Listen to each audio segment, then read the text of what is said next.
Baik, Assalamualaikum, salam sejahtera, salam GBN, salam Malaysia, salam kuasa ketiga. Jika audio jelas, boleh tolong maklumkan kepada saya. Dan saya minta semua share ramai-ramai. Dan rajinkan tonton, scroll ke bawah Facebook Reggae JC Bitaudin, tonton live-live 3-4 hari ini. Banyak maklumat, pendedahan, penjelasan berhubung dengan isu pelepasan luar tabi'i Zaid Hamidi dan perkara-perkara berkait yang saya kira pencapaiannya sedang ditekan kerana ada pihak rasa terancam, ya. So anda perlu rajin scroll sendiri, cek sendiri setiap hari jika ada posting baru. Okey, hari ini saya nak bincangkan apa yang telah saya sebut semalam. Jadi semalam saya ada memberitahu sebelah petang bahawa ada kemungkinan Syed Saddiq akan menarik sokongan terhadap kerajaan, dan pada hari yang sama benda itu terjadi, di mana ada laporan media keluar selepas itu di mana mengesahkan Syed Saddiq telah pun menghantar surat kepada Speaker Dewan Rakyat, dan oleh itu beliau telah minta duduk di blok pembangkang, sekaligus bermakna kalau diikutkan congakkan kerusi di parlimen, kedudukan kerusi lah, dari sudut kedudukan kerusi. Mengapa saya tekankan dari sudut kedudukan kerusi, saya akan jelaskan dalam live seterusnya. Dari sudut kedudukan kerusi, kerajaan pimpinan Anwar Ibrahim hilang majoriti 2/3, dan benda ni sudah sah berlaku. So maknanya kerajaan gandingan Barisan Nasional dan PH di bawah pimpinan bersama Anwar Ibrahim dan Zaid Hamidi kini hanya ada 147 kerusi, dan mustahil bagi mereka mencapai majoriti 2/3 kerana selain kerusi Syed Saddiq tidak ada kerusi lain lagi. Tidak ada kerusi lain lagi yang mereka boleh pergi bincang, boleh tarik, tidak ada. Yang ada selain daripada Sabah dan Sarawak adalah Perikatan Nasional. Jangan haraplah ada seorang dari Perikatan Nasional sokong Anwar lah. So maknanya kerajaan ni tidak mungkin akan ada 2/3 dari sudut kedudukan kerusi. So itu saya akan bincang kemudian. Apa yang saya rasa ramai terlepas pandang ialah implikasi sebenar tindakan Syed Saddiq.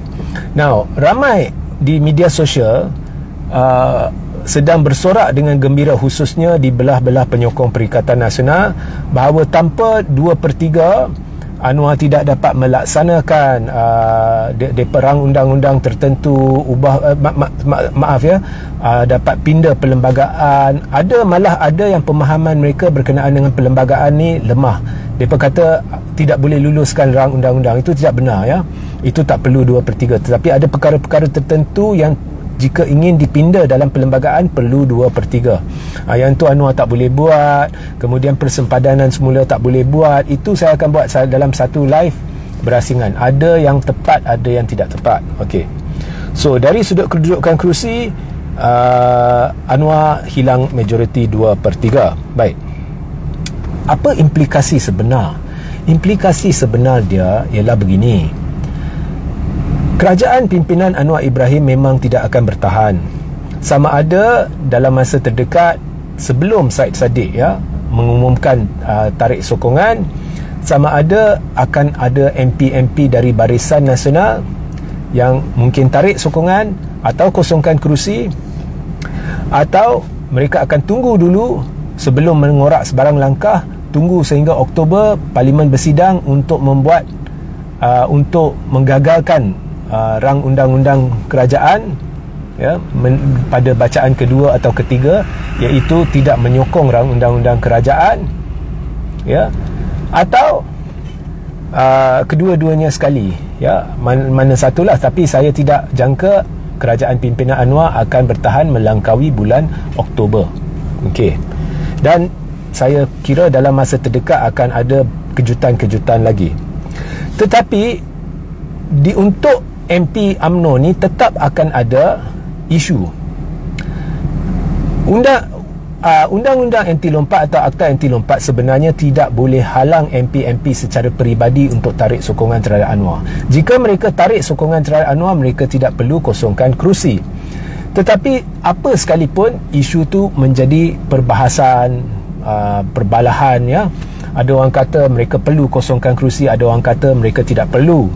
Dan walaupun secara berperlembagaan, secara sah mereka tidak perlu kosongkan, contohnya 10 MP UMNO tiba-tiba tarik sokongan terhadap Anwar, mereka walaupun tidak perlu kosongkan kerusi secara berperlembagaan, ya, tak perlu, sebab akta anti lompat parti ini tidak boleh mengatasi hak berperlembagaan yang terkandung dalam perkara-perkara berkaitan dengan pelantikan Perdana Menteri ataupun sokongan Perdana Menteri yang hanya bertumpu ataupun bergantung kepada sokongan peribadi ahli-ahli parlimen. Tak ada kaitan dengan parti, dan perlembagaan UMNO perlembagaan tidak dipinda, ya. Perkara-perkara berkaitan pelantikan Perdana Menteri ataupun kedudukan majoriti Perdana Menteri tidak pernah dipinda untuk kaitkannya dengan akta anti lompat parti. So MP-MP tak perlu kosongkan kerusi jika mereka tarik sokongan lah terhadap Anwar secara peribadi. Walaupun Zahid tak mahu mereka tarik sokongan, katakan 10 MP UMNO tarik sokongan, mereka tak perlu kosongkan kerusi. Dan kalau Zahid marah, dia pecat MP itu sekalipun, dia pun tak perlu kosongkan kerusi. Tetapi benda tu jadi perbalahan, benda tu jadi isu, ada konflik di situlah. So pendek kata, peninglah isu nak tunggu MP UMNO tarik sokongan. So tak ada siapa pun yang sangka Syed Saddiq akan tarik sokongan. Syed Saddiq hanya seorang, dia mewakili parti muda. Jadi bila dia tarik sokongan, ianya serupa dengan muda tarik sokongan, sebab tidak ada MP lain. Jadi bila Syed Saddiq tarik sokongan, tak jadi isu. Dia nak kosongkan kerusi, dia perlu kosongkan kerusi ke tak perlu, tidak jadi isu. Dia ada hak untuk tarik sokongan sebab dia presiden parti, dan dia putuskan parti dia tarik sokongan, kemudian dia tarik sokongan. Dia tak perlu kosongkan kerusi, dan tidak ada sesiapa yang boleh dakwa dia perlu tarik kosongkan kerusi, dan tidak ada isu. So bila Syed Saddiq yang tarik sokongan, tiba-tiba keadaan sudah berubah. Sekarang ni kalau kita lihat jumlah kerusi, Pakatan Harapan dan Barisan Nasional 81 campur 30, ya, muda sudah tarik sokongannya. Tinggal berapa? Tinggal 111. Maknanya kalau PH hanya bergantung kepada Barisan Nasional en blok, ya, katakan tidak ada MP-MP UMNO yang keluar, tidak ada MP-MP MCA yang keluar, tidak ada MP-MP MIC yang keluar, kesemua 30 MP Barisan Nasional kekal dengan kerajaannya. Jadi jumlah dia masih tak cukup untuk majoriti muda, iaitu 111. Maknanya di sini Barisan Nasional dulu jadi tali hayat Anwar. Anwar sanggup lakukan, pada hemat saya, apa sahaja untuk Zahid. Sebab Anwar terdesak hendak sokongan Barisan Nasional, kerana Barisan Nasional jadi insurans dan tali hayat buat Anwar. Walaupun sebelum PRU 15 dikatakan Zaid Hamidi confirm terlibat dengan skandal LCS. Siapa yang cakap? Bukan saya, Anwar yang cakap, Fahmi Fadzil yang cakap, Anthony Locke yang cakap. Anthony Locke malah siap berkata Anwar Zahid kantoi menipu, memang ada hitam putih penglibatan dalam perolehan skandal LCS. Kemudian Rafizi Ramli dedah hitam putih, memang terang-terang Zaid Hamidi terlibat. Kemudian janji PH selepas pilihan raya Zaid akan diheret ke mahkamah, disiasat dan sebagainya. Tapi Anwar terdesak lepas PRU 15, dia mahu sokongan BN dan dia sanggup menaikkan Zaid sebagai TPM walaupun Zaid berdepan 47 pertuduhan jenayah, dan walaupun itu menimbulkan risiko tekanan terhadap pejabat peguam negara dan mahkamah, kerana ya, BN adalah tali hayat dan insurans. Maknanya kalau anda ingat lagi, ya, selepas PRU 15, sebenarnya pada awalnya Sabah Sarawak ni dia tak mahu sokong Anwar, dia sokong Muhyiddin, khususnya Sarawak. Dia sokong Muhyiddin, semua cenderung ke arah Muhyiddin. Tetapi apabila Zahid melakukan tipu muslihat, iaitu di dalam warkah kepada Yang di-Pertuan Agong, dia tipu bahawa 30 MPBN sokong Anwar, walhal sebenarnya mereka tak sokong Anwar. Maka dengan tipu muslihat ni dipercayai Anwar berjaya dinaikkan sebagai Perdana Menteri. Jadi bila Sabah dan Sarawak dah lihat Tipu Muslihat ni dan 30 MPBN ni akhirnya akan bersama Anwar. Mereka dah tahu Anwar akan berjaya bentuk kerajaan, kerana mereka tahu, Sabah Sarawak tahu, PH 81, Muda 1, Barisan Nasional 30. Kalau campur bersama 112, memang akan terbentuk kerajaan. Jadi lebih baik mereka sokong Anwar untuk jadi sebahagian daripada kerajaan. Tetapi sekarang Syed Saddiq sudah keluar. Jadi PH campur BN baru 111. Maknanya BN atau Barisan Nasional yang jadi tali hayat dan insurans Anwar ni tidak lagi ada nilai. Sia-sia sahajalah kalau benar Anwar terlibat dalam konspirasi dan komplot untuk melepaskan Zaid Hamidi. Dan memang kalau kita lihat pelepasan Zaid Hamidi ni cukup luar tabi'i, sudah lari dari landasan perundangan, sudah tidak ada asas perundangan, alasan-alasan diberikan dan sebagainya. Jika benar Anwar terlibat, sudah sia-sia sahaja. Zaid sudah terlepas, tetapi BN tidak mampu lakukan fungsi sebagai tali hayat dan insurans kepada Anwar yang dikehendaki, kepada DAP. Tidak lagi jadi tali hayat dan insurans kepada DAP, kerana sekalipun BN MP dia tidak keluar, BN tidak mampu beri majoriti mudah kepada PH. Jadi sekarang seandainya Sabah dan Sarawak nak tarik sokongan, 10 kali ganda lebih mudah. Dan jika Sabah dan Sarawak tarik sokongan, walaupun semua MP BN bersama PH sekalipun, kerajaan pimpinan Anwar Ibrahim boleh tumbang. Itulah implikasinya, atau implikasi sebenar Syed Saddiq memutuskan untuk duduk dalam pembangkang.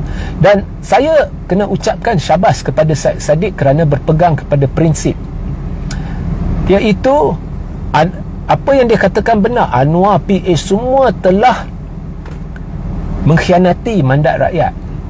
Di PRU 15, kempen dia adalah untuk menentang kleptokrat, untuk mengheret Zaid ke muka pengadilan, untuk melawan rasuah. Ini semua boleh buang dalam tong sampah. Tak mungkin Anwar boleh lagi mendakwa dia nak perang rasuah, sedangkan dia beri nyawa baru, nafas baru kepada Zaid. Dan malah kita lihat Anwar cuba mempertahankan tindakan pelepasan Zaid yang memang luar tabi'i, memang lari landasan perundangan, tidak ada asas perundangan, ya, alasan-alasan yang diberikan oleh peguam negara. Dan nampaknya Anwar cuba menutupi isu itu, cuba mengalihkan perhatian dengan kata dia nak buat ni, nak buat itu. Apa yang kita nak ialah Idrus Harun bercakap, bukan Anwar bercakap buat pihak Idrus Harun. Pendek kata, keyakinan rakyat, malah saya percaya seluruh dunia, terhadap sistem perundangan di negara ini sudah tercalar. Saya tidak yakin lagi, khususnya kepada pejabat peguam negara yang cuba menipu rakyat, kononnya hakim ada pilihan dan macam-macam lagi lah keanehan, keajaiban luar tabi'i yang berlaku dalam pelepasan Zaid. Tapi semuanya sia-sia. Syed Saddiq bila dah keluar, BN bukan lagi tali hayat atau insurans buat Anwar Ibrahim. Maknanya sekarang Sabah dan Sarawak perlu putuskan mereka sokong Anwar ke tidak. So babak apa orang kata, babak 2/3 ni, majoriti Anwar ni, saya akan buat satu live berasingan. Sehingga kita berjumpa di lain masa. Assalamualaikum, salam sejahtera, salam GBN, salam Malaysia, salam kuasa ketiga.